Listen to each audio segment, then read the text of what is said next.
again. Steve here with a few thoughts on what I'm going to call the fallacy of the Communist Utopia. Now, I think really the reason why this is such an attractive concept is because it is a way for the adept to thieve from the producing class. I don't think there's anything that's more complicated than that, but I could be wrong, but that's... And I think that there's a good reason why the fake news media, such as the mainstream media, keeps on accepting communism in the face of it being historically extremely destructive. And, I mean, just take for a minute, for example, if you were to have somebody from the right side of the spectrum of society praising Pinochet or Hitler as a great inspirational leader for their people. And, you know, this is what we saw recently with Castro passing away, right? In particular, I mean, most leaders, except for Trump, and in particular, Justin Trudeau in Canada, you know, really praising this guy, even though, you know, he was a brutal communist dictator, right? And communism, you could say on numbers, was far worse than Nazism. I mean, what did Nazism was responsible for 25 million deaths or something like that, whereas communism over 100 million in the last century. So to not give at least equal weight to these two is just an obvious bias. You got to ask, why is the bias there? And I think that the veiled theft is a possible one. But the other thing that is attractive to some people in terms of concept is this idea of equality, the virtue of equality, you know, for each according to their needs and from each according to their abilities and so on. And I think it's just illogical. And the reason it's illogical, I think it's actually a cognitive dissonance that when pointed out to people, if they're honest, they go, oh yeah, you're right, it doesn't make any sense whatsoever.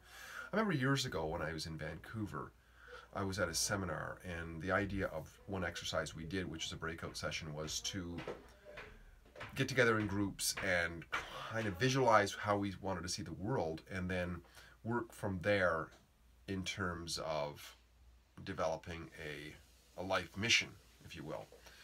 And I remember one of the things I spelled out where I wanted to be in life, and interestingly enough, a lot of the things have come to pass. But one of the things I said at the end for the world was I wanted to see a world where people had lots of opportunities, but they were not equal. And I remember the people in my group, they were quite surprised with this. They were saying things like, what do you mean, not equal? And I said, well, we all say that we're all different, right? Everybody is different. Every snowflake is different. Every entity in the world is somewhat different. We're told at school that we're unique and special, these sorts of things.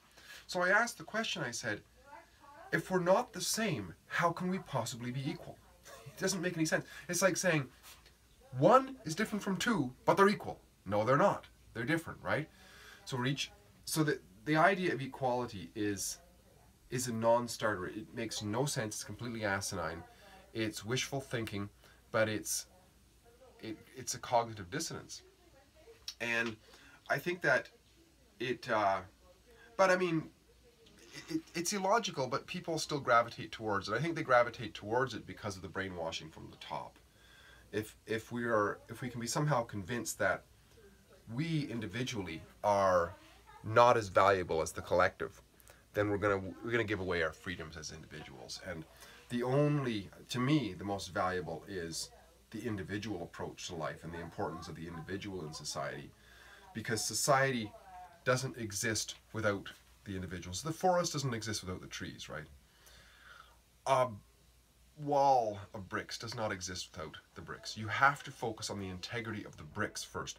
You have good, strong bricks, you can have a good, strong wall. You have good, healthy trees, you can have a healthy forest. You have healthy individuals, you can have a healthy society.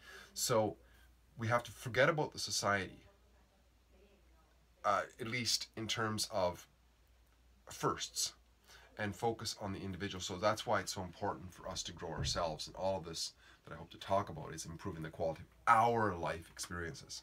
Because when we can have a healthier life, we can trickle out and have a positive effect on others. And to me, the communist utopia is going the opposite way. To me, it's like somebody saying, you know what, we should eat a bunch of junk food and do unhealthy practices, and somehow we're going to be healthier. That makes no sense. Neither does the push towards any sort of socialist or communist utopia. Equality makes no sense. It's propaganda put forward by adept thieves. And in the end, many people fall for it, but I hope more people wake up to the fraud and the manipulation that's been going on.